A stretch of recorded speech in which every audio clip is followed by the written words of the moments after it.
Mr. Tug Taviano. I am pumped to have you on here. We've kind of talked a lot about like just meeting up, trying to like get to know each other better. Like we've brushed shoulders a ton of times over the last however many years, but we've never got to like deep dive like on a personal note. So I'm excited. You're like a kind of a local legend in Lima, honestly. Like, I feel like local village idiot, brother. That's what I like to say. I just feel like everybody knows you. I don't know how many people actually know you. So I'm excited to get filled in on just like the 5-minute flyover of who Tug Taviano is from whatever point you want to start at to now. Well, I'm a jacked up, authentic person. That's what I like to say. That's a good descriptor. Even tell my pastor that, if we go golfing, be careful when the ball goes right. I may say something different and with a cigar in my mouth, but I promise you I love the Lord and people well. My heart's solid. Yeah, man. Yeah. It's been great. It's been, I feel that. 45, Lima, 44 out of those 45 years. Got kicked out of college, went back and finished college, got my MBA, teach college, sell real estate, went through divorce, anxiety, everything. But I've been blessed to consistently move forward. Gotcha. Moving back's not an option. Mm-hmm. With a name like Tug, you're remembered more than you remember. So it's very crucial to me to remember names, man. And I still remember you playing ball when you were in Little League, with the Lingenfelders and all that. So we've known each other for a while, but I think our minds align. And so that's what I was very, very excited to be on and watch your growth the last few years in business, and here we are. Yeah, and I feel like that's exactly where I'm at too. It's like there's just like a common mutual respect that we have just because we know that we align on a lot of things. And so I was really excited to have you on here to just like get to know what that journey's been like for you, because all those things that you just mentioned.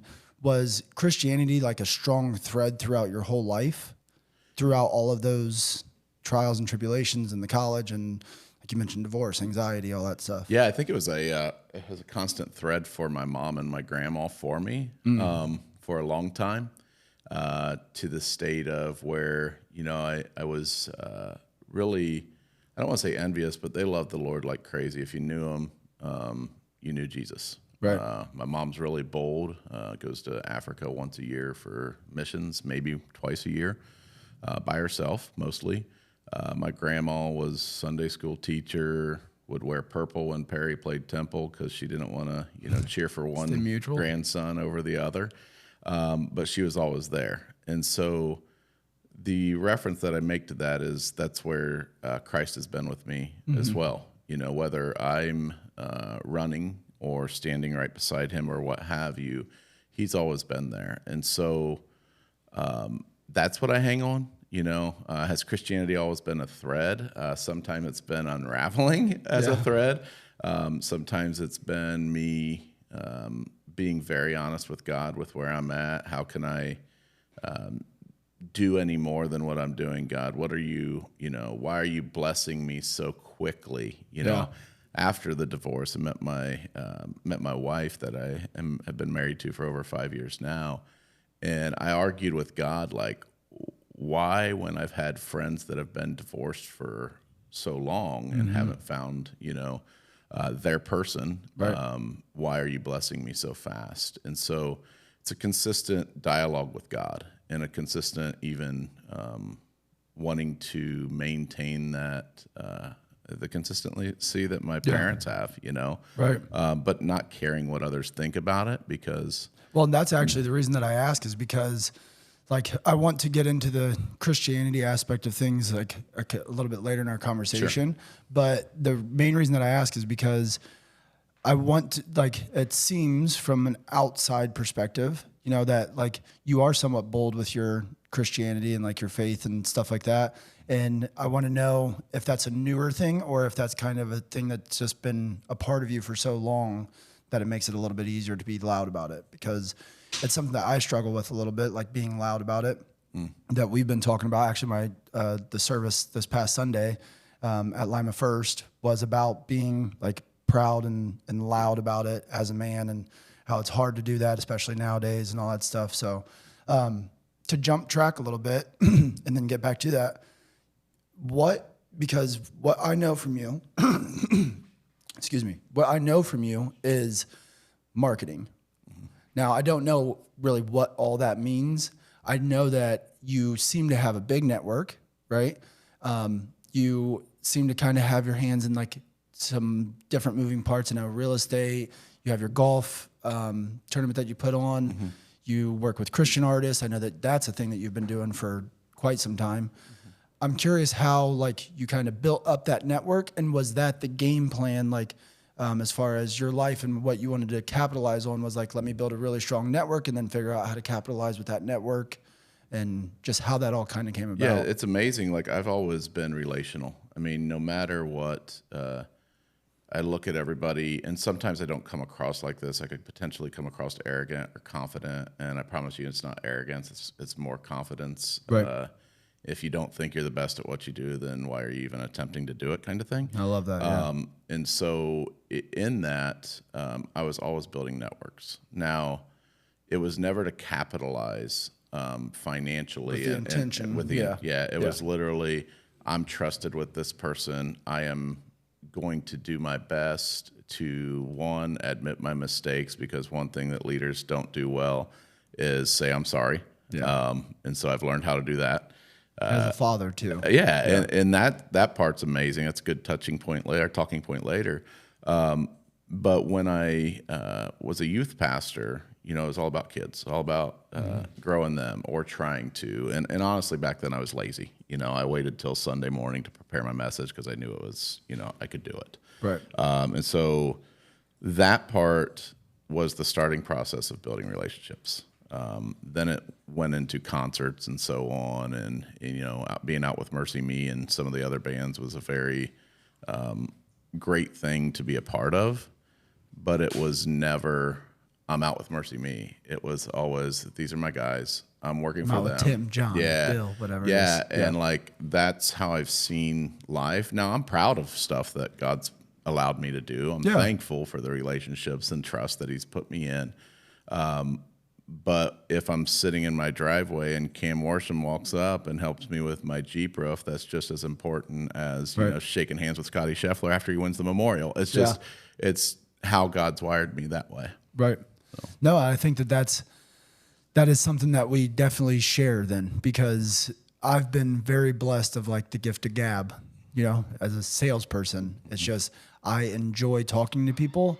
But what I actually was just talking to Dylan, Cam, Dakota all about was it gets to a point to where when you are a good salesperson, and then your job becomes wrapped up around like your relationships and capitalizing on those relationships and stuff, it becomes hard to make sure that you are still doing it from the right place, and that you have to like self-check and self-balance to be like, okay, am I like utilizing this from the standpoint of I just want to see both of us win. It's not from me just trying to come in and just gain from the relationship. Have you struggled with that at all? Of like, especially when you involve Christianity, like for me, like if I'm talking to one of our clients, for example, and I like it gets put in my heart that I want to talk to him about Jesus. I'm like, oh man, I feel weird talking to you about Jesus because I know I'm in the process of trying to close you on this service or something. And so when I know that I already have that kind of arsenal of the gift of gab, I'm like, okay, I got to make sure I really self-check here that I'm not, one, using Jesus, because I don't feel 0% of me feels like I'm using my faith to try to help build a relationship for my gain. But do you struggle with that at all throughout this process? I think I struggle with the opposite. I struggle like crazy with Christians that say, I'm a Christian, work with me. In fact, I hate it. I run into it all the time in real estate, and I see people that'll say, I'm working with him because he loves the Lord, or I'm working with him because he told me he was a Christian, or things like that. And that's, to me, one of the things that they should find out on the second visit. Right. I'm not unashamed. I'm not ashamed, Yeah. However, like I would rather you see me and then you say, hey, I go to church at this place and yada, yada, yada, or Jesus has done this for me. And then I could say, oh, that's awesome. We have that common thread, but I did not want to. That you're the what? Yes. Yeah, I'm not here to sell Jesus, bro. Yes. Like he's done enough closing on my deals with me personally, that I will be the first to talk about him, but I won't use him right to get yeah anything. exactly yeah now in the same way I find myself always wanting to be the second person into the conversation about it. And then it makes it hard when I feel like it's put on my heart to bring it up, and I got to kind of suppress it because I know I'm not ashamed of it. Right. But I much rather enjoy being the second person, because then it is like, well, you open the door, so I know that there's no, I'm not using it. And it always wasn't that way. I mean, it's obvious, when you're young in your faith or young in your mind or whatever, and you're immature. I'm still immature in some areas. It's kind of fun. Yeah. But in that, you feel like you have to tell people to work with you because you're a believer. And I'm like, when you sit back and look at that, that's completely wrong. Yeah. For a Christian to just flat out, it's not wrong to say, I love Jesus, but man, it's wrong to say, give me your money. I used to say, get them jeans and pull out those greens because I love the Lord too. No, we don't do that. God desires authenticity out of us, right. whatever that looks like. And I will, in fact, I've had to stop myself multiple times from wanting to flatline somebody that I have no business telling what to do. Right. But to say, can you quit using Jesus in the way you are, because you're pushing people farther away. Right. And that is what's very risky about that, when people are doing that, because you might be the person that totally turns somebody off from that could have maybe been on a path to find Jesus. And now that gets delayed for 2 years because they run into somebody that's using it like that, like a weapon. That's just something in their arsenal. Yep, that's awesome. I was listening to a podcast as I was walking last night, and this guy was talking about how Jesus never promised safety except for your soul. And so that's what I want to live through, is the only thing that I am promised is eternity with him in heaven. Yeah. Outside of this, at some points, life's going to suck. You just got to keep going. That's so insane that you say that. I don't know if I texted to you guys and I said, there's something that I want to shoot a good amount of content based around. And the concept of it is that Jesus is the safety net. Right. And I literally just texted that, 2 days ago, I think, because I was just thinking I can live so freely. I can take big risks. I can try to push myself to do these things that might fail. I can live very, get to the point that I can just be completely open and vulnerable and all that stuff, because I have the safety net of Jesus. He didn't promise safety in this life or whatever, but I know that what's happening now is not the end all be all. So it gives me a lot of freedom to live unapologetically, you know what I mean? And take the risks and live life how I want to live life. Yep. And that's so funny that you bring that up. Yeah. It's cool to think that, safety, to us, as the leaders that we are, isn't safety of what people think. No, it seems very unsafe. We kind of like uncomfort. We like discomfort, and we've made our lives that way. And God has probably done that for a reason, so that we can help people. As you guys, do all of the work that you guys do, you're helping people come back together, whether it's houses or life or electronics or whatever. And so God allows us to go through these things. For one, everybody thinks their stuff's the stuff, right? I mean, oh, I'm sick. Oh, I got this. Oh, like us as men, oh, I got a cold, and my wife can get through whatever, but I got a cold, and everybody thinks their stuff's the stuff until you realize that you have it better than probably 99% of people. Yeah. It's cool. Yeah, it is. And when you think about when you're somebody that constantly is pushing the envelope forward, it's very hard to be oh, I remember when I was actually asking for exactly what I'm living in right now. And one of my favorite quotes, I know I've brought it up on here multiple times, is, you're the one that wanted to eat. Don't complain when your plate's full. I love that quote more than anything, because when you get to the point that your plate's full, it's you have to remember that you literally sat and prayed and cried and worked your tail off to get to this point of having all these events to go to and all these things to juggle and all these showings to get to, and all life is chaos. I got to make it to sports, and I got to do this, and I have a wife that I have to handle. And you literally prayed for that. And it's very easy to get to the point of just being oh, this is rough. It's like, no, dude, this is exactly what you wanted. Yeah, it's amazing to see, you know, as life has progressed for me, watching your dad work in 120-degree heat at Honda and provide for you is probably one of the strongest things that has given me the work ethic I have.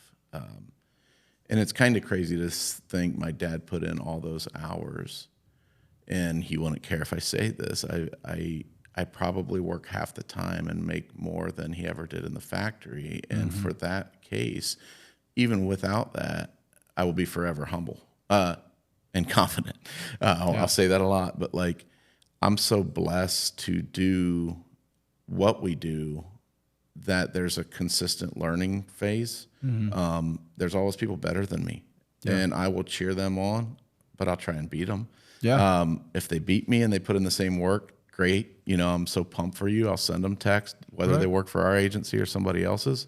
But it all comes back to watching your dad go to Honda every day, second shift, third shift, never miss a sporting event, you know, those kind of things, watching your grandpa farm. And then you get to sell houses to people that want a house. Yeah. You know, that's pretty simple. Walk around in the air conditioning and nice shirt, some slacks. Yeah, no, I couldn't agree more, because for me, we talk about here, like, and you have children, you have sons. So like, your ceiling being their floor is one of the most powerful things that drives me, which is the same thing. Like, in my mind, I want to be the dad in the 120-degree heat at Honda. That's just like setting the bar so high for my son that when he starts life, one, he gets to start at a way further point down the road than I got to start. But two, that he always looks back and he's just like, dude, I have nothing to complain about. Like, my dad sacrificed everything to get me to this point. So if he wants to be a professional soccer player right now, he's 8, so I'm sure that'll change. But right now he wants to be a professional soccer player. So when he's doing all of his workouts when he's 16, 17, when he misses the college team at 20 years old or whatever it is, I hope that he has that same mentality of looking back and just being like, well, I mean, I get to train for a living. Like, you know, what can I really complain about? Or wherever life takes him, I hope that I can be that same type of thing for him. Yeah, that's amazing. And like, you know, there's only one, I mean, if you have multiple sons, I guess a couple, but there's only one person that a man is okay with them being better than him, and that's their kids. Yeah. And I'm telling you, I mean, I can't say more than that. As I watch my son and my daughters and bonus daughters, I'm so proud of where they've come, what they've been through. But yeah, if my son is better than me, which spiritually, dude, he already is, man. Like, I'm telling you, but like, that's something you can hang your hat on. Oh, without a doubt. Yeah, without a doubt. So back to your network a little bit. So let me ask you this: with all of that, when you are building these relationships over, like, what type of time frame would you say that you really like started to kind of develop your network? You said you're what, 45? Yeah, I'm 45. So what type of time frame did you like develop the network that you have now? Was that from 20 to 45? Was it from 30 to 45? Like, when did you really? I'm an overnight success, 20 years in the making. I like that quote, but like, overnight successes do not exist. No, it's consistent. I love people no matter what. And so God's put that in my mind and life since I was little. I mean, I was always around people, always wanting to be not the life of the party, so to say, but consistent. I'm extreme extrovert. And through that, though, there's a thing about having a large network, but still having a small circle. Yeah. Okay. So like, my network's exactly huge. How I feel, yeah. I love people. I want to get to know as many as I can. I want to help and them help me and learn and me teach and so on and so on. But I kind of go down to like a fist factor. Talk to Donna Kretsch about this a lot, and, you know, keeping my circle around 5 so that my fist, my punch can be stronger than if I have a failing finger or something sticking out there. So I've had to limit myself on being way extroverted. And that being said, yeah, I mean, relationships from 20 to 45 has been probably the most crucial ones that I've had. Right. lost some relationships that I'm thankful to have, and gained some relationships that I'm thankful to have. And then, told some clients they're not right for me and I'm not right for them. But honesty in a relationship is what I shoot for. And with that will come a large network, or it won't, No. And that's actually one of the main ways that I try to, like, I guess, filter and pull people towards me is, like, I just want to get to the point that I can be like as honest as I literally possibly can. And then it will push out the wrong people and it will bring in the right people. And it sounds like that's the same type of tactic, or whatever you want to call it, that you've used. Is just, the truth will sort things out on its own. Yeah, and it's hard. It's hard to stay there. Sometimes you'll get, where you just want to blast, or you just want to flatline and go. But my wife's a great filter for me with that. And is she somebody that like tells you, like, dude, you can't say yes to everybody? Oh, she's got me hitting delete on Facebook before it posts, and I'm not used to that, So it's really the relationship with her has helped grow me to the sense of where we push each other, and just like when you look at men, iron sharpens iron, and relationships with your friends and so on, that relationship with my spouse, to not allow each other to stay in a place of defeat, but to consistently work together.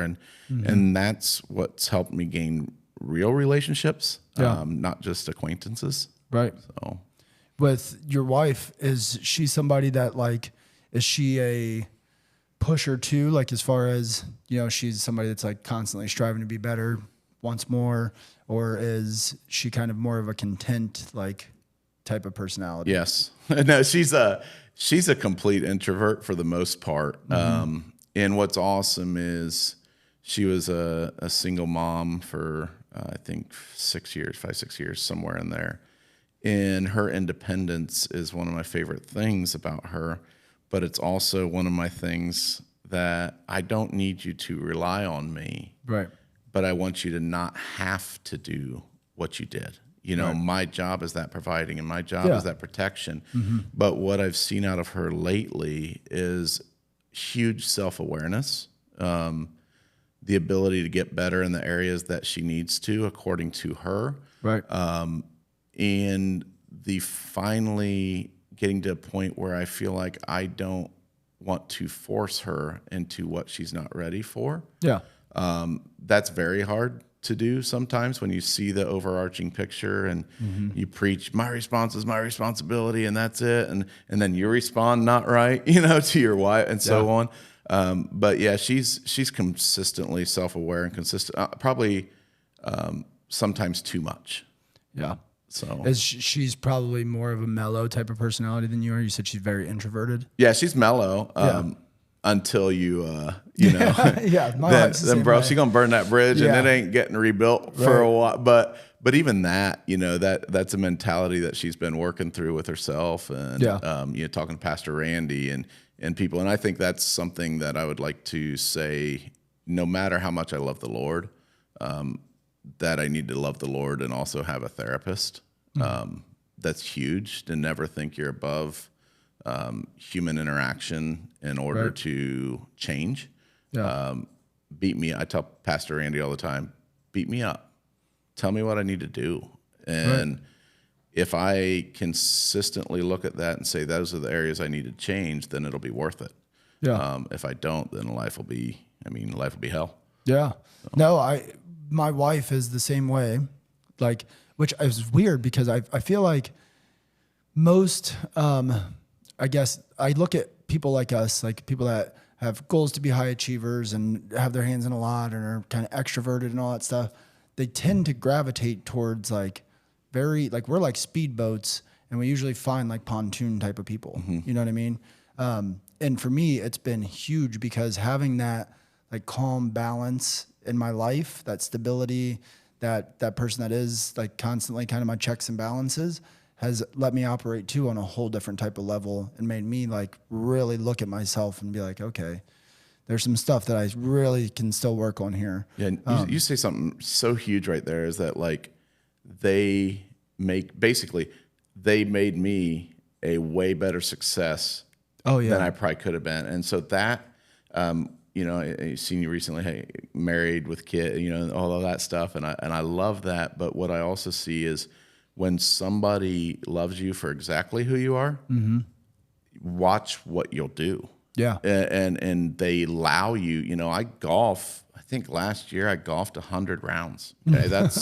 That's a lot. Right. But I also sold more houses in that year than I did the year before. Right. And so when your family gets you, when your spouse gets you, and they let you function in your lane and you do them, and you know they have your back, then your business is going to be huge. Your mind's going to be huge. You're going to be great. It takes all the governors that you have on your mind, on your life, all that stuff, and it just removes them, because you really do. It's almost like people go to work every day, or like people that run small businesses. Most people that run small businesses, they have a very hard time growing their business because they're so stuck worrying about paying the bills for the next week, making payroll that Friday, like all those little things. And it's constantly like put out fire, put out fire, put out fire. And they never get to step outside of it and be like, how can I build this so big that there's no fires that even pop up? And when they do pop up, they just get put out by themselves. I don't even have to think about it. And like having a good spouse is like that. It's like, I don't have to struggle to worry about all those little small fires anymore. I can just like step out and do what I'm really good at, enjoy my life, be the best version of myself, chase down the best version of myself. And it's so freeing. And it sucks that there's not a lot of people that have that. Right. Yeah, 100%. I mean, that's probably been the biggest thing in my life in the last 6 years is someone who gets me. Yeah. And they don't get me 100%, bro. Like I will throw things in the middle of this. I will not respond to her right sometimes. I will have a short fuse. I will spout off. And what's crazy is like, and then I'll be quick to be like, I was wrong. Like, I'm sorry, you know, fail every day. And in that though, it's like, that's your person, you know? Right. I'm blessed with the schedule I have. She works 9 to 5 or 8 to 5. And, you know, I try and get the laundry. I try and do these things, not because she tells me to, but because that's my teammate. Right. And if I want to be on my field in the highest capacity that I can, that she does for me, then I need to return the favor. And so that's a crucial thing as men, is we can't be. We grew up with parents that folded clothes, put them out for the dad, had meals ready, and that's amazing. That's one of the most selfless things I've seen my mom do. But now it's like, no, I'm going to fold the clothes. I'm going to do this. Yeah. She'll help all the time. She does way more than I do. Right. But really focusing on that first. Yeah, you know that there's now they have a name for that, because women have went so far away from it that it's like a title when you actually act like that again. They call them trad wives. Have you seen that? No. What's this mean? It's a traditional wife. So they're called trad wives, and trad wives are women that like want to cook for their man, do the laundry, take care of the kids, the traditional, you know, what our parents did. That's called trad wifing now. I think my daughter wants to be a trad wife, because we're at Lost House last night, bro, and she goes, I didn't want these rights. You know what I'm saying? Like, it was so funny, but she's like, I didn't want to take out the trash, dude. Take these rights away from me. I just want to be a housewife. And so I'm going to start That's beautiful. I'm going to start calling Morgan trad wife. Trad wife. Yeah, that's a real thing. That's awesome. I'm like, I can't believe that a wife, that's just a wife. Like, from my point of view, you know what I mean? That's just a wife. Wow. And it's called trad wife now. So, all right, let me ask you this. If you feel like the last 6 years has, you know, like having that spouse, having that rock, and I want to clarify too, like for anybody that's listening that maybe doesn't want to get married or whatever, I feel like you can get that same, I personally don't think that you can get to 100% like you can with a spouse, and maybe it's 98, whatever, but you can't get to 100% like you could with a spouse with having like a good best friend or a good mentor or whatever. But you can get to 65, 70, 80% of what we're talking about, like the freedom that our wives give us by being who they are. You can get to that by putting just good people around you in general. So even if you're not on that path of trying to find a wife or what, I feel like get you a good guy from your church. Talk to your pastor more. find a mentor in business that can kind of hold you accountable and give you the freedoms and, you know what I mean, to kind of know that if I fail, this guy's here to pick me up. Yeah, my buddy Ken Coleman, that hosts Ken Coleman Show with Dave Ramsey, has a book called The Proximity Principle. Okay. And it's all about who do you surround yourself with in order not just to get where you're going, but to hold you accountable. And so like when you're, when I was single for the little bit there, it was very crucial to have friends around Especially me. in that moment. Yeah, that I don't want to talk about this all the time. Right. I had somebody call me that hadn't seen me in 4 years, and they call, and they were a prominent minister in the area, and calls me after not calling me for 4 years and goes, "Hey, what's going on?" I'm like, "Well, I'm in my basement throwing darts. What's up?" And I knew where he was going. Yeah. Right. Well, what happened? I'm like, yeah, what are you talking? I said, "I know where you're going." I said, "I went to the courthouse, bro. Got divorced. We hired a lot." And then he asks, "Can I pray for you?" And I'm like, no. Why? Why would I want? And hear me say that kind of comes across rude, but what I'm wanting to say is, why don't you praise God for what he's doing in my life? Why don't you praise God for the restoration of my soul, the 100%? My kids are great, Right. I don't wish ill on anybody. Those kind of things. What you mean by that. Yeah. But in that, I wanted those friends to pull me along. Yes. And to not jump in the pit and wallow with you. Yeah. I'm good. Yeah. Let's roll, you know? But those who will keep me in check, and that is huge too. Yeah. To me, like, I know this is a very kind of different thing, but to me, it's like running an ultra. I don't want a friend with me at mile 68 that's like, "Yeah, dude, my feet kind of hurt too." Like, "Dude, how bad is your back hurt? I can't, like, it's hot right now, right?" No, I don't want that guy with me. I want somebody with me that's like, "Dude, hey, we still got 32 miles to go. Like, yeah, but look at all the stuff that you already got through. Who cares? All right, now we got 32 miles. This is going to be awesome. Let's have fun this next 32 miles. This is what you signed up for, blah, blah, blah." And I know exactly what you mean. It sounds like, well, they're just trying to be caring, and it sounds kind of rude. But it's like, no, that's not what I need right now. I want somebody that's like, take the rear view mirror off.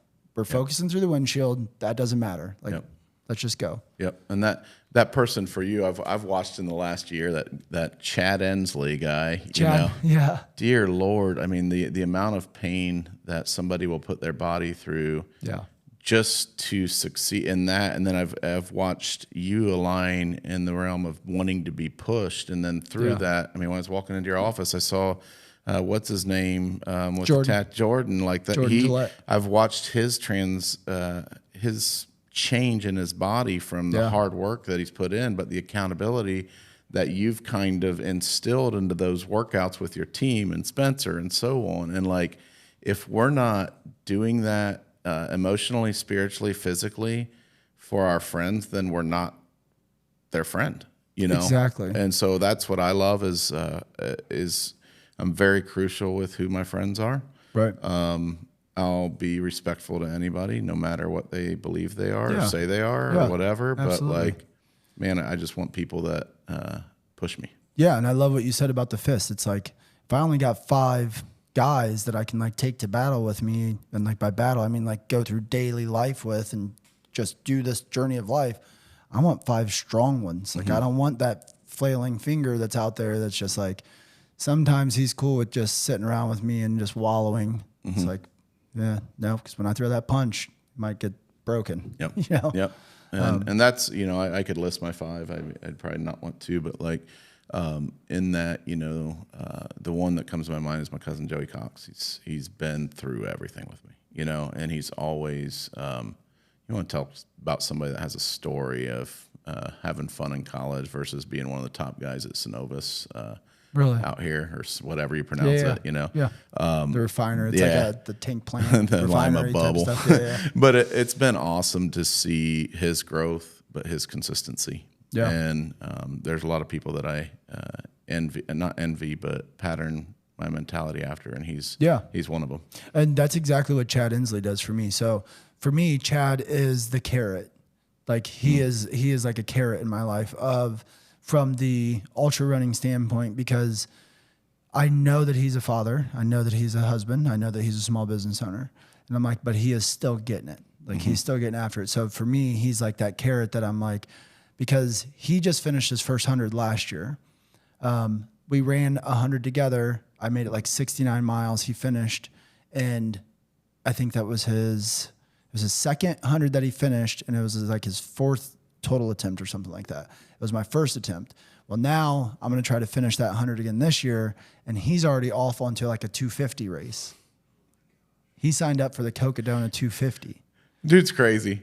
Which is a multi-day race, which is nuts. So for me, but I'm pumped that he's already doing that, because if he wasn't, then when I finish this 100 in October, I might be content. I might be like, oh, okay, cool. Well, that's done. Now what? But now he's already out setting another bar for me that by the time I even finish my first goal, I already got something else lined up. I got a carrot to chase after. And me and Chad aren't like a talk every day type of friend. We're not invite each other to our kids' birthday parties or anything. But when I see him, we have a very mutual respect. There are days that I will text him like, hey, what's up, whatever. Or he'll text me, hey, you want to go for a run? But just being in each other's lives has already just established like a whole nother type of level for me, for sure. And then I know that there's some stuff that he said like, yeah, I really like the way you do this or whatever. And it's so crucial, because if I'm like, I by no means mean this in an arrogant way, but like if I'm the top of my friend group, what happens when I stop? Like who's pushing me? You know, so you have to just keep getting those people around you that you don't want to be the lid. Keep pushing you. I mean, you don't want to be the lid at all. That's the best way to put it. And you know, I interact with a lot of people that think they're the lid,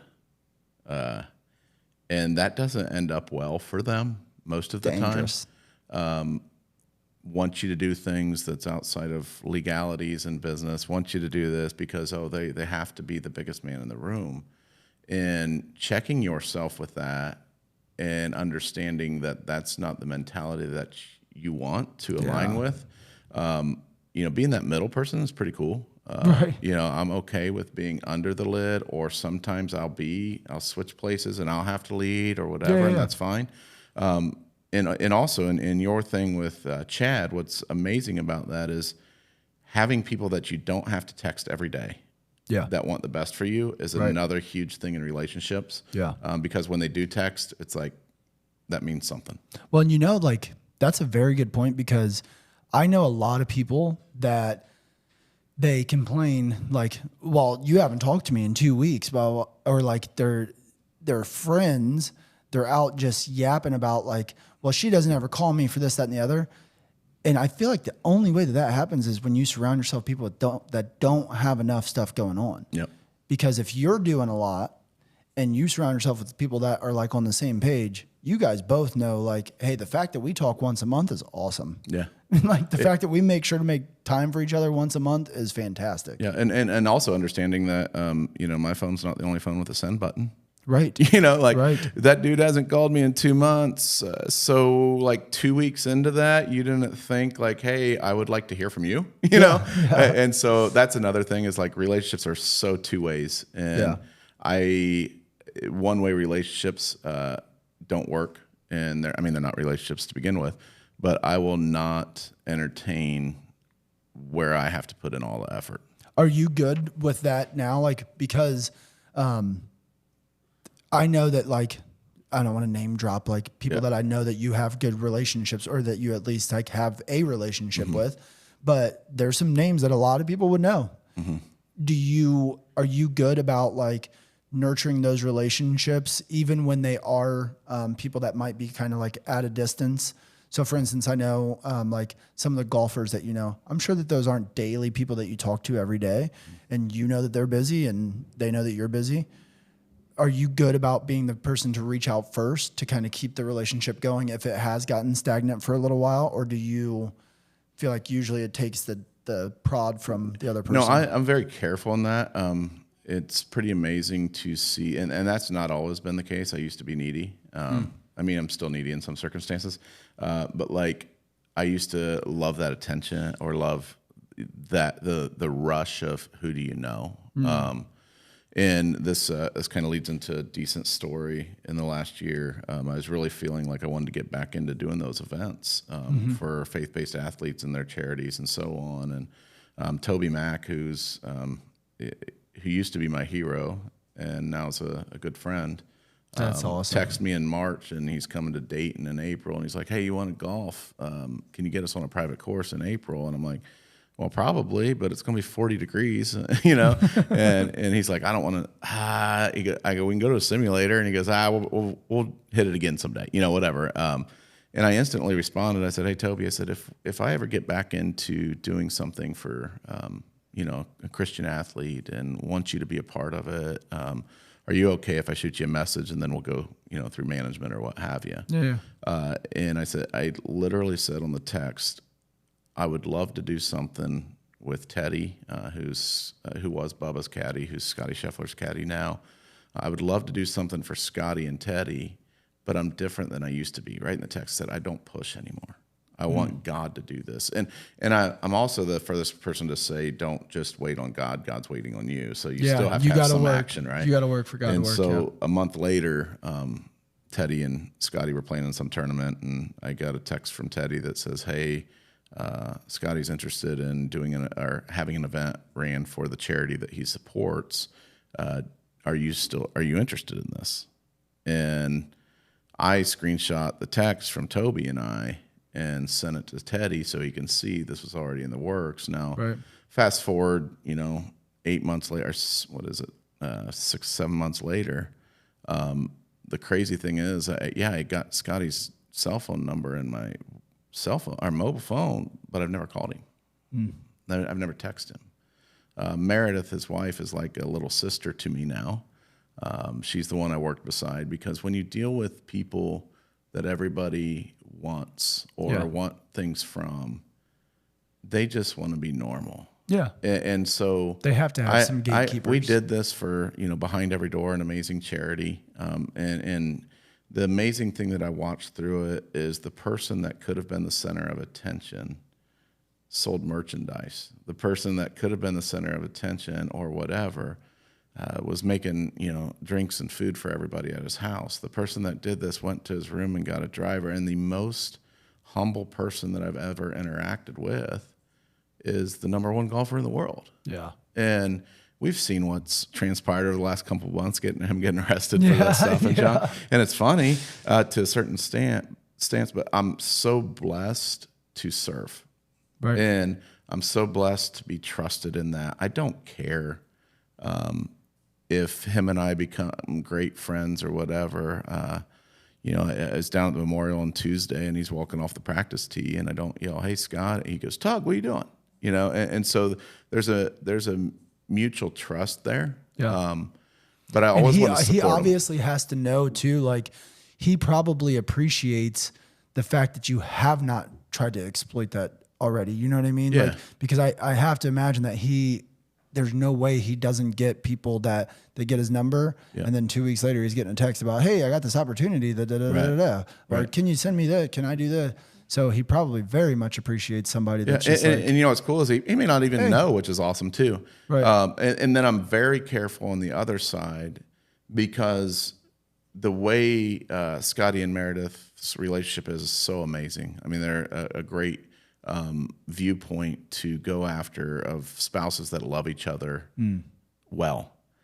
And in that note, if someone was communicating with my wife in regards to an event, you know, consistently, I would want to make sure I could trust that. Yeah. And so there will be times when I'll be like, "Hey, tell Scotty happy Father's Day, happy first Father's Day." Yeah. And then there he's was still a week, part of the conversation. there's a week before that I'm like, "Hey, tell Scotty, like, I'll happily text him, or he can text me if there's something that he needs with the event. I just want to make sure, you know, everything's professional." Yeah, and that we're not burdening him with stuff we don't have to. But he's still part of the conversation. Yep, and it's been cool. I mean, it's been awesome to you know, have those relationships, and, you know, golf 4 holes with him in Dallas and golf with Bubba and stuff like that. Yeah. But they're so just dudes. Yeah, but I mean, when you meet somebody like a Scotty Sheffer that is that humble and that you said like he's the one grabbing the drinks for people, he's being the host of his house when he could just be standing around telling stories, being the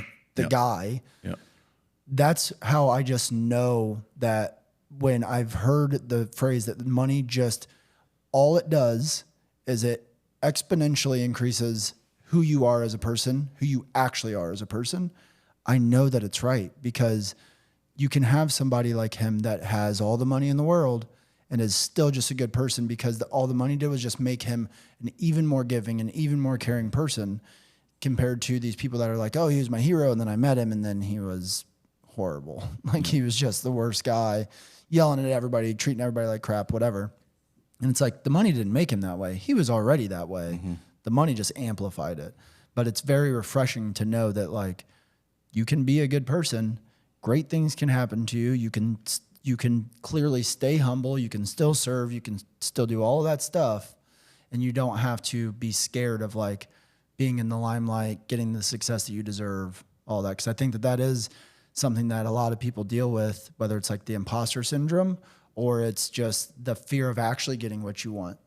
You know, I could think that that even holds people back of like for me, for example, last year, Cam was like, dude, we really need to do this as like a personal brand. Like you are our brand. Like it needs to be you. And I, for the last 12 months, literally leaned away from it. It was just like, I don't like it, dude. Like it gets me what we're shooting for here, because our whole goal is just to change lives. And it gets that done. But I'm like, I don't want to be the spotlight. Like I'm scared of what that does. Like, does that make me arrogant? Will I start to feel arrogant? Whatever. Right. And then just in the past couple of weeks, I'm like, no, dude, yeah, you were right. Like that's what we need to do. That's huge. You say that's huge, because if everybody realizes that they're a brand, they'll fight it just like you have. And then there's somebody that comes along, a Cam or whomever, and doesn't let that die, right? Because they know what needs to happen. And and in this building a legacy, make your last name mean something. At first I'm like, dang it, why didn't I come? That's so good. But there's nobody better than somebody with a past that some people don't agree with. Being an owner of a local bar, doing these kind of things, and then watching faith start to intertwine by it not being forced on you. Right. There's nobody better for this than you. That's so funny that you say that. And I appreciate that so much, because our pastor's message on Father's Day, when he was talking about like being loud, being proud, being masculine with your faith, all that stuff, is the main point that he was driving home was you as a man have to understand that like your testimony specifically might be insanely powerful. And before that service, that's what I was struggling with, was like, am I the brand? Am I supposed to be the person? Am I supposed to be like loud about my faith, honest about my path, like all my past stuff? Am I supposed to be exposing that, all whatever? And he just drove it home for me, because it was exactly what I needed to hear of like, yeah, you're the perfect person for that. Like you're exactly who should be doing that and going down that path and sharing your testimony, because nobody else can. Like, no. And I love what you say, being comfortable with your past and being okay with talking about that, because those moments, you can't help somebody unless you've went through it. And not being afraid in your own mind to put that stuff out there. I mean, there's some stuff obviously you're not going to talk about in detail because of the way people can perceive things that aren't real. Yeah.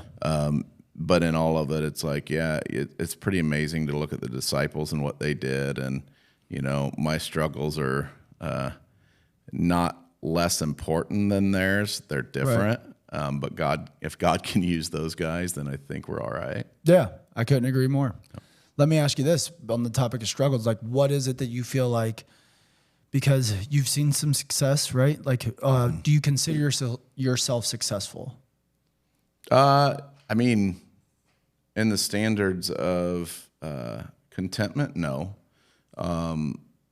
in the standards of providing for your family, sure. But there's always a desire, not for more for ulterior motives, but there's to realize that I'm not as successful as I'm going to be. Right. Is probably what keeps me driving and keeps me pushing. Yeah. I love the Matthew McConaughey, like I'm always chasing me 5 years from now. Yeah. And then also to sharpen areas where I'm not good at, implementation, details, crap like that. Like when I become this well-rounded, it's like putting together 18 holes of good golf. Yeah. Never done it. Right. Shot a 76, before, but there's always that area of your game that you got to work on. And I will never be successful in my own head. Right.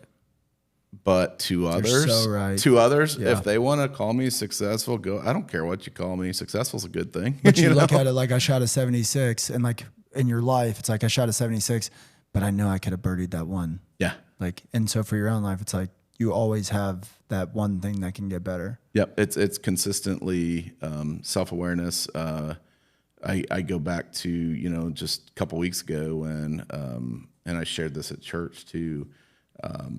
My wife and I were in an argument, and I'm like, "Oh, cool, you're going to like teach the kids about Jesus, but what are you doing?" I'm like, "Whoa, bro, you just stepped on your favorite freaking person, and now she's saying she doesn't want to go speak at church, and rightfully so, because who's supposed to be her rock, Right. And so understanding that in the middle of this, the only success that I care about, I shouldn't say that because my clients are very important too, and the events and stuff. Right. But my first ministry is my 6. Yeah. And if they look at me and think I'm successful, to them, right, I can do that. Yeah. Yeah. And I mean, it's funny that you say that about your wife too, because like in the Bible, us as men, we are still responsible for our wife's actions. So like if your wife decides that she's not going to go talk at church and all that stuff and whatever, like you are responsible for that, because us as men, we are responsible for their actions, Yep. And we're supposed to lift them up, bro. And like, I came home, pulled her in the garage that Saturday. I think I was going for a Reese, and I went and saw Zach Bryan in Knoxville, and came back that Saturday, and she was planting stuff out in the mulch. I said, "Can I talk to you?" And I'm like, "I ain't golfing tomorrow, and I ain't going to church unless you're going to talk." And she goes, "Well, I was already planning on it, and I was hoping you were golfing because all you're going to do is pick me apart, because I love speaking and so on, and I'm always wanting that person just to not flatline, but just to say that thing that they know God wants them to in the most vulnerable circumstance, so that person in the audience, their life will be impacted. Right. And so that's where the willingness of failures, of successes, I guess not failures, tuition, I learned from them, but like the success, the tuition, the life circumstances, like, come on in. Yeah. What do you feel like your greatest struggles are right now? Because if you've seen some success, like what is the next levels for you? What is the barriers that you're running into now? I don't want to say time at all. It's consistent focus on the multiple areas. Building a successful real estate career in 6 years has been really good. Is that how long you've been in real estate total? Yeah, just 6 years. Gotcha. So been 6 years full time. That went kind of fast, but it also seems like you've been in real estate forever. Yeah, because I post too much. No, I'm just joking. But in all honesty, like I want it to be that way. I have I think over 240 homes sold in the 6 years, and like that's a huge blessing. But every listing's just a relationship, and it's not a sign. But really focusing, not just on work, but dedication to my family, dedication to Christ. Of recently, it's been 11 weeks of a fitness journey for myself that I love. Yeah, which you've lost how much weight? Like 34 pounds. That's I think. Awesome. And as Zempic says, we will help you lose. What do they say? Like 1/10 of your body weight in a year. And I'm like, or whatever. I'm like, okay, that's cool. I've done that in 9 weeks. You can do it with work, right? You know. But I wanted it. I wanted the easy route. I wanted, I went and had my numbers ran from Leahy, and And he's the one that talked me into kind of just doing it on my own and keeps pushing me that way. But in that, we all have accountability partners that we look to, right? We all align ourselves with business and people that'll push us to no end. God finally hit me upside the head and said, when are you going to do that for yourself? I was just about to say 75 Hard has done that for me. Yeah. You've got to be your own personal trainer, your own mental trainer, your own spirit. I mean, Christ with you, but spiritual trainer too. And now 11 weeks in, I look back and I'm like, we got it. Now we got to make consistent decisions, but forcing yourself to do the things that you don't desire to do is probably something that's come a long way with me. Especially when you're in the beginning stages. Like, you have to be your own cheerleader. Like, when it comes to business, your fitness journey, anything, at the beginning, you have to be your cheerleader, because most people do not or will not be cheering for you. Like, when you come out and you're like, oh, I'm starting this business, in your mind, you're like, oh, everybody's going to be pumped and everybody's going to want to buy from me and everybody's going to want to do. No, they're not. Like, they will not. Once you start seeing some success, then everybody's going to be cheering for you. And they're like, yeah. But it's like, well, where were you in the beginning when I actually needed somebody? So if you can learn how to cheer for yourself at the beginning, once you start getting some traction and all that stuff, it's just like, oh, that's a nice bonus. Yep. Like, but I'm going to do this regardless. Like, and you shift. Or not. You shift to do that for people. Like, that's you want success for yourself, but never. Like when you started to probably grow your business, it wasn't your cheerleaders that were the loudest. It was everybody thought I was dumb for leaving Zenham. Right. It was probably the naysayers, the people that were with you in your struggles, and now that you're successful, they're like, he can't be. He can't be happy. He can't do this.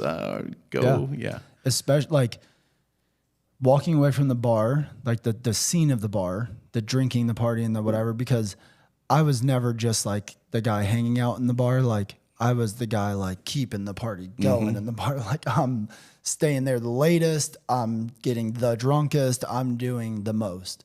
And so I went from that to like zero. I didn't have like a wean off. It was just like a done.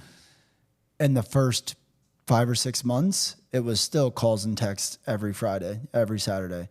Shut up, stupid. You're coming up to the bar. Like, don't be an idiot. You know you want to drink, whatever. And then it finally got to the point that it was just like, oh, you're serious. Like, you're actually going to do this. Same with like Easy. It was, oh, they had that little cell phone thing that you guys do. And it was that for a year and a half. And then it was like, oh, it's like a legitimate company. Once, like, when we had a good amount of employees and stuff, they're like, oh, okay, gotcha. But that's how it is with everything. And it sounds bad to say, but the thing that's been like probably the most helpful for me is I've had so many letdowns from people at a young age that I developed like the ability to not have expectations of people. I just don't, anything that I get from somebody, I'm just like, oh, that's net positive, because I expected zero. And it's helped a ton, because I feel like so many people have expectations of their brother cheering them on, their mom cheering them on, their dad cheering them on, their best friends supporting them and shopping with them instead of the guy across the street just to save $2. And it's like, when you lose all those expectations, life becomes way easier, because you're just grateful for everything. Like, you literally start to become grateful for everything. And by no means am I saying that I'm there now to where it's like I have that viewpoint 100% of the time. Obviously, there's times that I'm like, man, I really did not think that you would do that. Like, that kind of sucks. It's pretty awesome. You've shifted you still have the same mindset that you did in the bar scene, but like in the angles that are making you successful. You get what I'm saying? Like, you were, I'm going to stay the latest. I'm going to get the drunkest. I'm going to keep the party going. Yeah, I'm a very all or nothing person. And now it's like, I am still that guy for trying business, to do that in something for else. entrepreneurship, for this. And what that happens when, I don't want to say when we start to grow up, because that's not true, but that happens when our priorities shift to what our purpose is for. But did you have a point in your life that you felt like, you might not live up to your potential, that you were like going down dark paths? Or has it kind of been a nice, like, so for me, my life was like, boom, boom. Like most people's life, I feel like it's just like this, up, down, up, down, up, down, but it's kind of on a pretty good incline, you know? But mine was very drastic up and downs. Did you have drastic up and downs, or were you kind of more I mean, I had steady? that, the consistent up and downs, like a lot. Yeah. But I was the only one that knew that. You know what I'm You saying? were more 2 steps forward, 1 step back, Well, 2 steps forward, 1 step back. I was, if you knew me, you never knew me. You were, always happy on Facebook, always this. You were a youth when I got out of full-time ministry, in a way, is probably when I became real in that. But my thoughts were, I'm never going to let people think I don't have it together. And that was kind of the worst place to be in. When I started getting vulnerable with people and letting them know I don't, letting them know that life does suck. And, well, I guess not suck, but life will get better, but there's hard times. You know, I went through anxiety and depression right after high school, and I was always the life of the party, you know, and that was very hard to not be able to leave your mom's side as a 19-year-old. And then, you know, we go through a lot over the next 20 years. And there's things that happen when you're a Christian, and you feel like God is always going to want you to be hopeful that it's going to get better. And there's sometimes that God says, dude, I've been waiting for you to freaking stand up for yourself for so long. Right. When are you going to? And when that happens, you know, God doesn't always want to fix what you're there at.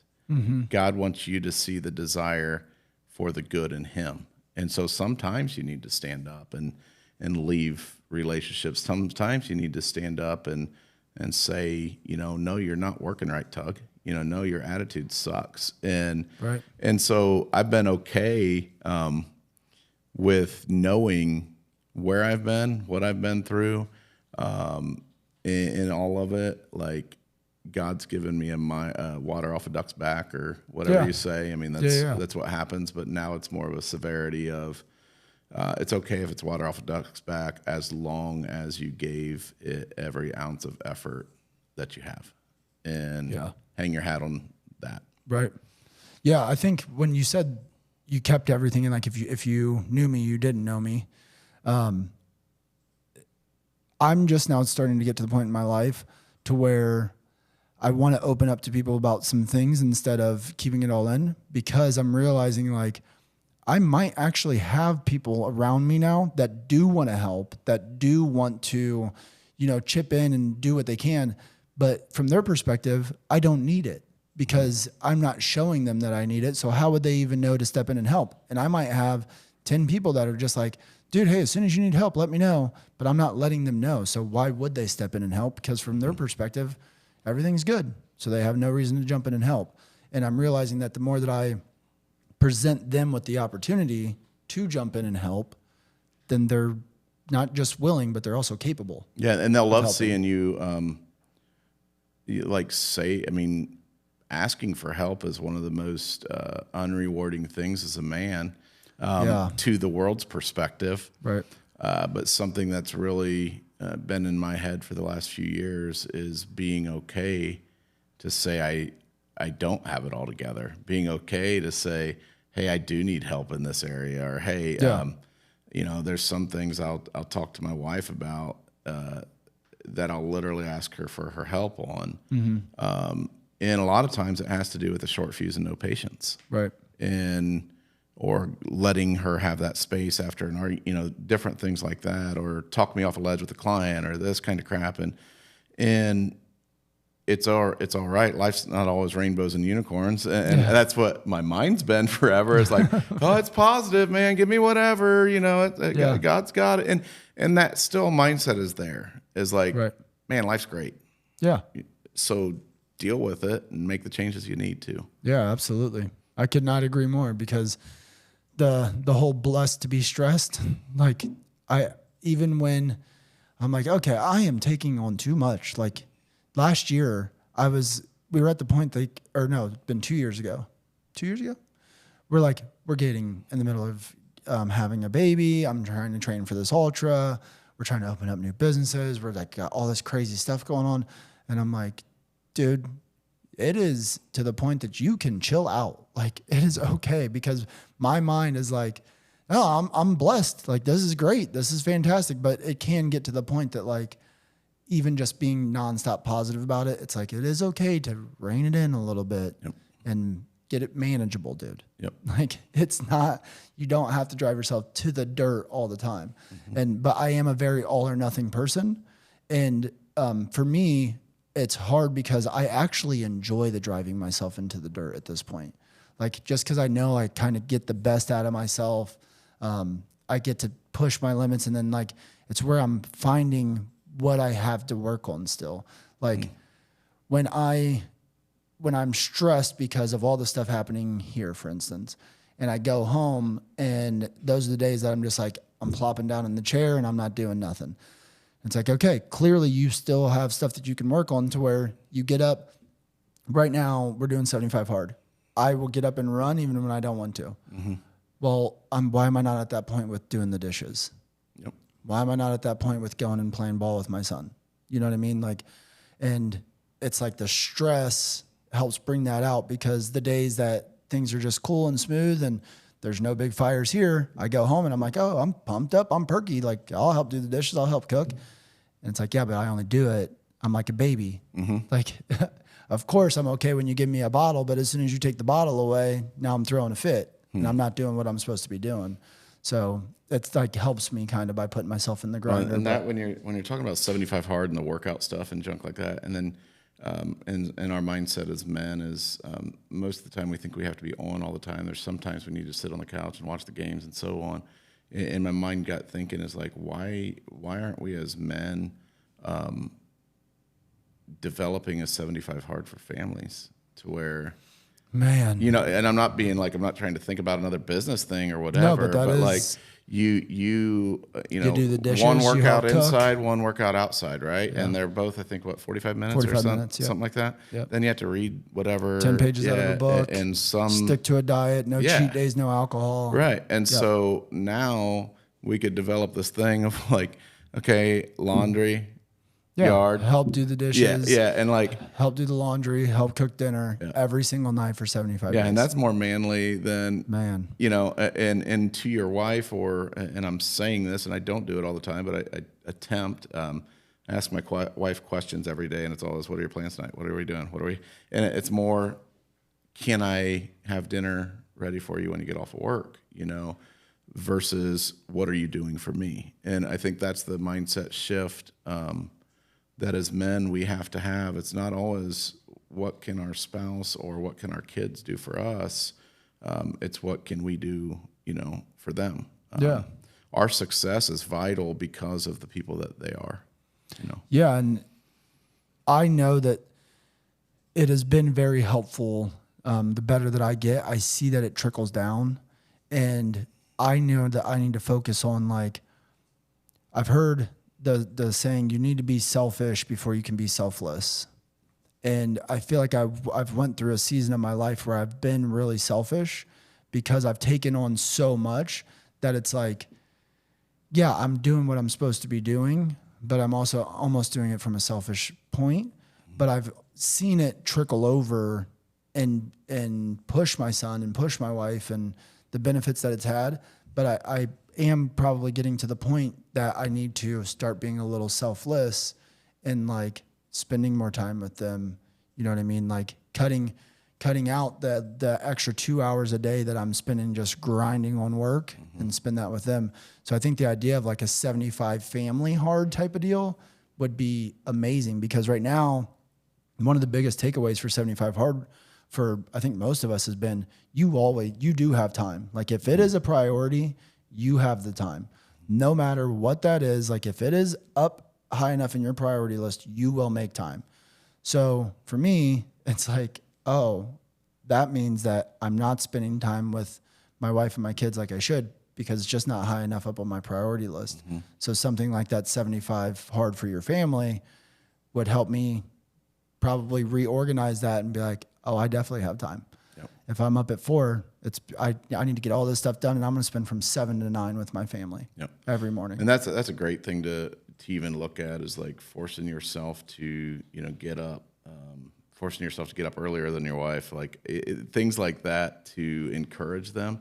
But also that's who we were created for. We were created to lead our families and when I say we're created to lead them, like that's not always been there. It's usually just fun. It was fun, Tug, and all this kind of crap. But now it's really driving home that, my daughters, Morgan, Reese, and Tanner, and my son Tanner, and then my bonus daughters, Abby and Cora, how I love them and my wife, Heather, is the most important thing in my world. Yeah. And there's sometimes you make decisions that you look back on and you're like, oh, I kind of regret that. But then you watch them become who they are and who you're proud of through that.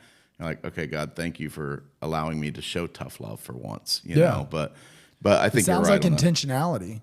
Like it sounds like you're just being a lot more intentional with how you're living your life and like the things that you're doing. Is that? Yeah, intentional is probably the word. I think that's actually the word that I put. I didn't make any New Year's resolutions. I just did a word, and it was intentional. Yeah. And discipline, I believe. In that, my intentions are not always right. That's okay. But who am I intentional towards?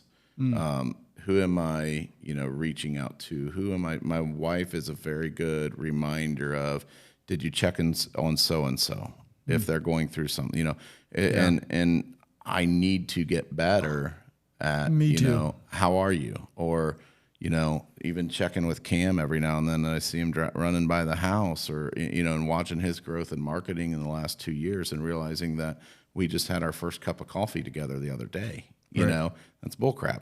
But that's bullcrap on my thought pattern, and stuff. So being more intentional is huge. No, but one of the things that my father-in-law does is I can literally cough and be like, oh my God, my throat is like super scratchy. I think I might be getting sick. Tell my wife.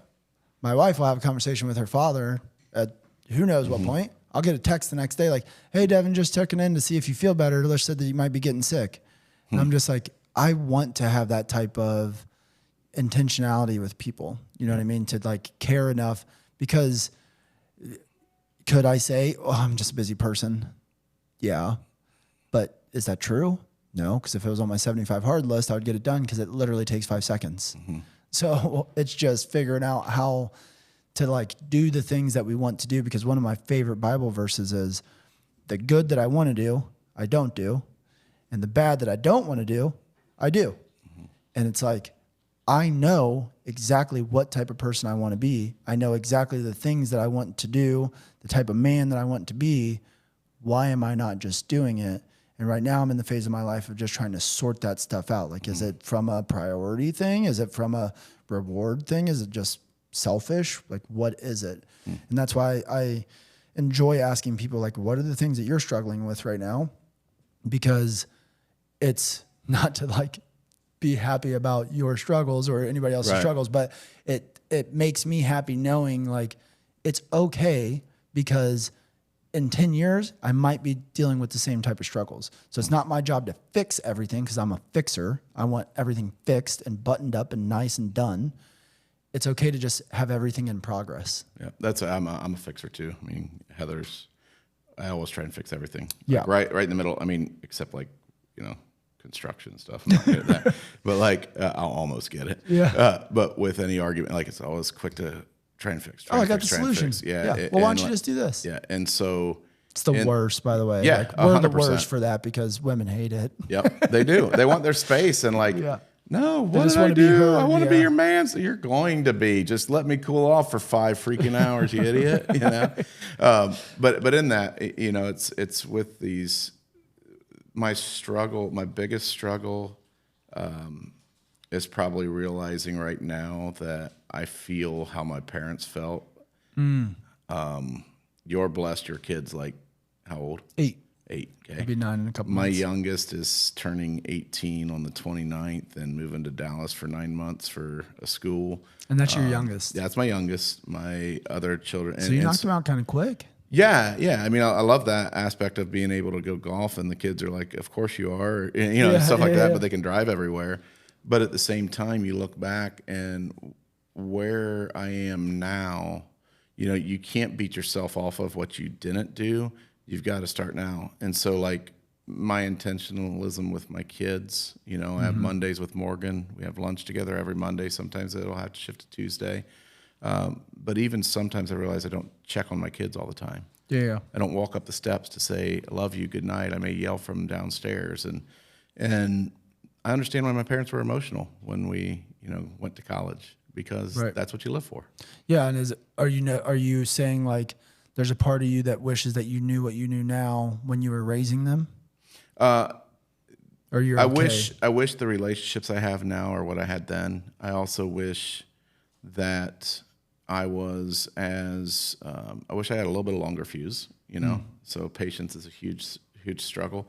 But I do wish I was that constant drive that I have now for them.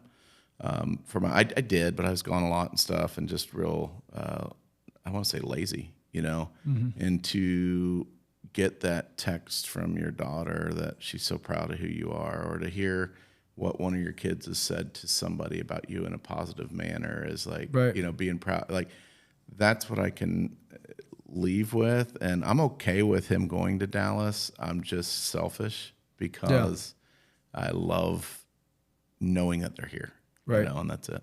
Yeah. The thought of not being around my son, that like gives me crippling anxiety. The thought of him becoming a grown man and going like away from me is like, whew.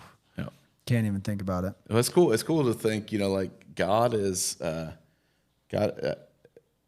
he is so dedicated to his faith. Yeah. And the worst thing that we can attempt to do as men is get in the way of what Christ wants to do with our children. So true. Yeah. And so we stunt we shorten their growth if we do that. Right.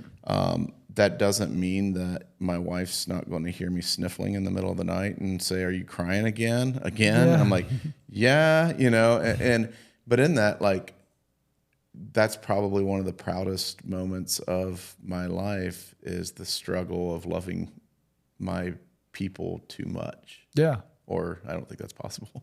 You're right. Yeah. No, I mean, for me, like, the way that I feel about, my handful of people is wild. Like, I'm at the point with my son to where I know that this sounds almost too extreme, but I am a very extreme all or nothing person. But I'm at the point with my son to where I'm battling. I know I could be around more, but because I'm pushing the ceiling as high as possible, the time that I'm with him is less time building the ceiling up. And I know that people will say, well, your son might grow up and just say, well, I just wish you would have been there. I don't care that you built this ceiling up so high. But in my mind right now, at least, how I'm viewing that is, but he will. Like, at 20, he might think, well, I just wish that you would have been there more. But at 40, when he has a kid that's 8 years old, or at 35, when he has a kid that's 8 years old, he might be like, I'm so thankful that you did that. And that's he will, because my biggest struggle. I mean, right my dad was second shift, third shift. Like, I didn't see him typically except the weekends. And that was, now I had a car, I had clothes, I had great food, I had a great house, like I was provided for, and my dad sacrificed those times that he could have spent with me. But on that Sunday afternoon when we were, watching our Factory of Sadness every Sunday that we did in the Browns, and then at halftime we'd go out and throw the football, or we'd go out and play basketball, or the intentionalism of him is something I will always have. Now, was he there all the time? He couldn't be. Right. And so that's what, coaching our kids, that we desire to be there. Right. But my desire to provide you with a strong life, or do my part to show you what it's like to sacrifice. I say sacrifice and I sell homes and stuff. Like it's not, but it may be 9 at night, it may be 6 in the morning. Exactly, it's a different kind of sacrifice. But in their mind, I want them to have that same strong work ethic, but also that same hunger to be there more. Yeah. You know? Yeah, no, I think I don't know what movie it's from.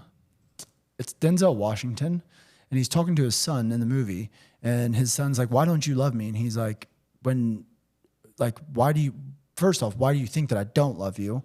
And I don't have to like you, like liking you. And so what I mean by the liking you would be like spending the time with you was not part of what I signed up for with this. Like I have a responsibility to you more than getting to like you and you like me and like spending time together. I have a responsibility to you. I brought you into this world. I am responsible as a man to set the highest standard, the best example, and give you the best foundation for your life that I possibly can. Mm-hmm. Everything else is like bonus. And that hit home with me a lot because that's how I feel. I'm like, man, I would love, like when me and my son hang out, which actually is a lot. Like I coach every single one of his sports. I have never missed a game. Like I am there. And when I'm home, I'm with him. But I'm just somebody that's always worried that I'm not doing enough. So when I think about the time that I spend with him, I'm like, I have a responsibility to you way more than I have the responsibility or want and desire to like sit and play Xbox with you. Mm-hmm. Even though that's so much more fun and I love it. Like it's the best when we do. It's not what I'm actually like here for. Yep. And I actually heard another quote about we're just here to be like, to build memories for our kids. And I was like, that is like so sad, but it's so true. Yep.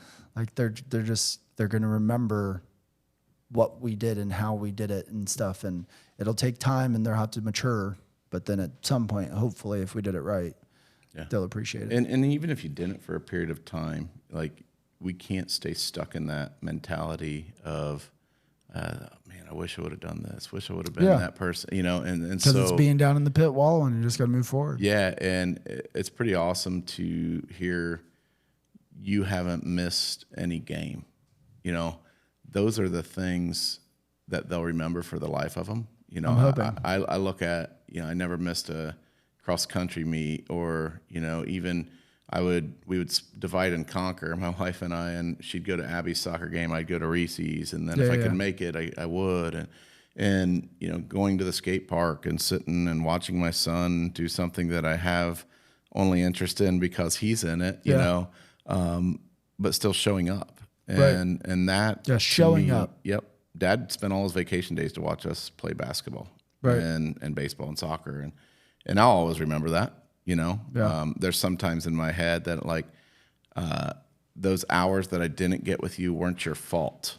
Right. But to learn how to be a man from the man would have been amazing on a daily basis. I've had to figure it out, and now I get to help Dad drop trees. You know? That is the one thing that I'm so excited about with content is that we will hopefully get to document exactly what you're saying. Mm-hmm. The time that I am away, how to get to learn how to be a man from the man. And I'm hoping that our content helps give that to my son at some point. Yep. You know what I mean? And it will. It's funny, like the fact of, you know, I was listening to the Undaunted podcast, and it was talking about how we need more men. You know, our sons do not need to learn from soft people. No. They need to learn from, you know, real men that this is who we're supposed to be. We are supposed to love our country. We are supposed to respect first. We are supposed to do this. And you are supposed to demand respect from people. Yeah. And you don't have to believe everything they say. You have to respect it. Right. So, no, I mean, we are losing it. But I do feel like there is a big push right now into trying to get it back. Yep. The trad wives. Yep. The masculine men, which is so exciting because I feel like we were here and we way overcorrected, and now we're finally getting back to somewhere in the middle where we probably should be anyways. Yep. It'll be awesome to watch. I mean, I think everybody's like, oh, our country's trying to, it's, you know, it's still the best. It's the best in the world, dude. And so now it's just our turn go to somewhere, move. go somewhere, and then see how fast you come back. Yep. Like, it's like laughable. Yep. When people are like, "This country's ridiculous," and it's like the fact that you can sit here and say that. Yep. Shows you that it's not. That's exactly right. That's funny. So last question for you. This is one of my, because I wouldn't say, at least from what I know of you now, I wouldn't say that you're like the loudest, out there Christian that's like stopping and preaching to people in the street and laying hands on strangers. You know what I mean? Mm-hmm. But you definitely are at a point to where you are louder and prouder with your Christianity than I am. And I want to get to that point of being able to use my ability to lead towards that ultimate goal. So how do you feel like what has helped you the most to be able to be a loud, proud Christian, especially in times like now, to where it's not the hardest point that it ever has been, because you're not getting killed for it. Right. But it is not an easy time to be a loud, proud Christian, especially when you know that you're not living how people are going to expect you to live by being a loud, proud Christian. It comes from breaking away from the legalistic mindset of that sort of Christianity. It's coming from, I don't have to be perfect. I can have screw ups. I can do everything authentically in front of people, and people know that I have fallacies, and the fallacies that I share with these people of my own struggles is what's going to strengthen their walk with Christ. And the minute I don't let people into my fallacies, or the minute I don't grow and they don't grow. Mm-hmm. And so the removal of pride, of perfection, the removal of having everybody know that I was a youth pastor or faith-based promoter or things like that. And now it's an opportunity. When I started in sales, it was I was less vocal because there's a quote by Michael Jordan that says, when he was talking about elections and so on, they said, "Well, what party are you in?" And he said, "I'm in the party of selling shoes." And they sell to the left, they sell to the right. Well, my mentality is, at first I wanted to grow in that, and now. I look back on that, and there's a lot of wasted time with not giving people the authenticity of who you are. Mm-hmm. And so I am me, when you walk beside me, there's some points where you'll be like, this dude loves the Lord. This dude, like this guy that just, cussed at that golf ball or has that cigar, or is just raw and real and this kind of thing. And I'm like, God wants that. Like, God wants my authenticity. I don't care.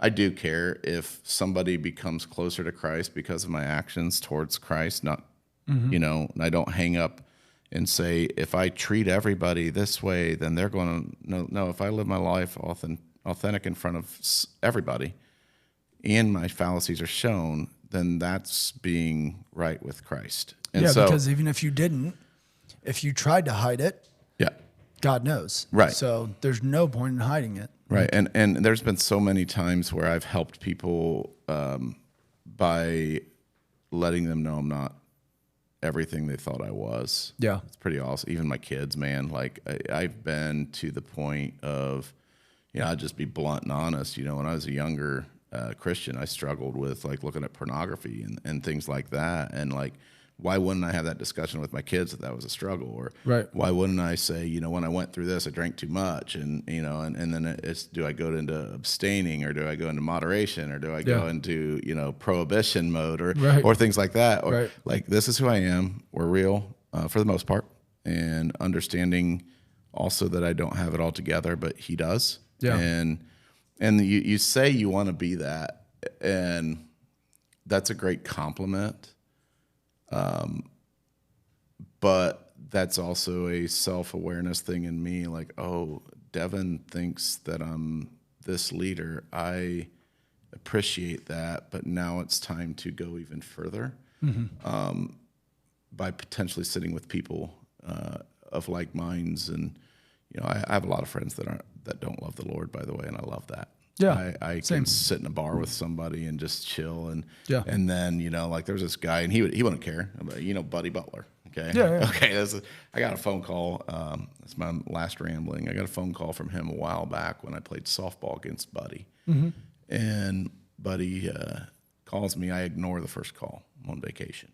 Well, 5 minutes later, he calls right again. I'm like, dear God, what does this dude want? We all know his past, right? I mean, he was drugs and wild. And, I mean, been shot at, like this whole thing. And I'm like, okay, got to answer it. And he goes, hey, I knew you were the only one that I could call with a couple questions about Jesus. And I just sat there, and I'm very blunt. I'm like, dude, and I said, buddy, this is like Satan calling me and asking me about God. This is freaking awesome, man. Yeah. And can I go to church with you sometime? And he's like, the building may catch on fire, but I want to go. And like, and that's why like sharing your testimony is so freaking powerful, because you're the only one that probably could help. Yeah, and you don't do it because you want to change them. Like that's the thing we got to get away from. I'm not here. You just want to be there. Yes, I want to be there. And so now, you know, my phone will ring. It's Buddy. We became friends.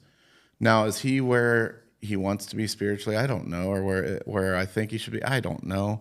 But I'm grateful for the ability to influence. Yeah, you just need to be there as a tool that he can use if he needs it. Yeah, and so I think that's the thing, is being okay with not being okay. Yeah, and no, that's so powerful. Well, I really appreciate it, man. Like I've learned a ton about just who you are as a person, and I hope that now, like I said, we've brushed shoulders for years and years and years and known each other for a long time. But now I hope that like this can open doors to just keep each other in those circles. Yep. And consistently check on you. I mean, that's where we need to go, is these things don't happen for nothing. Oh, absolutely. But thanks for having me on. Absolutely. We appreciate having you. Yep.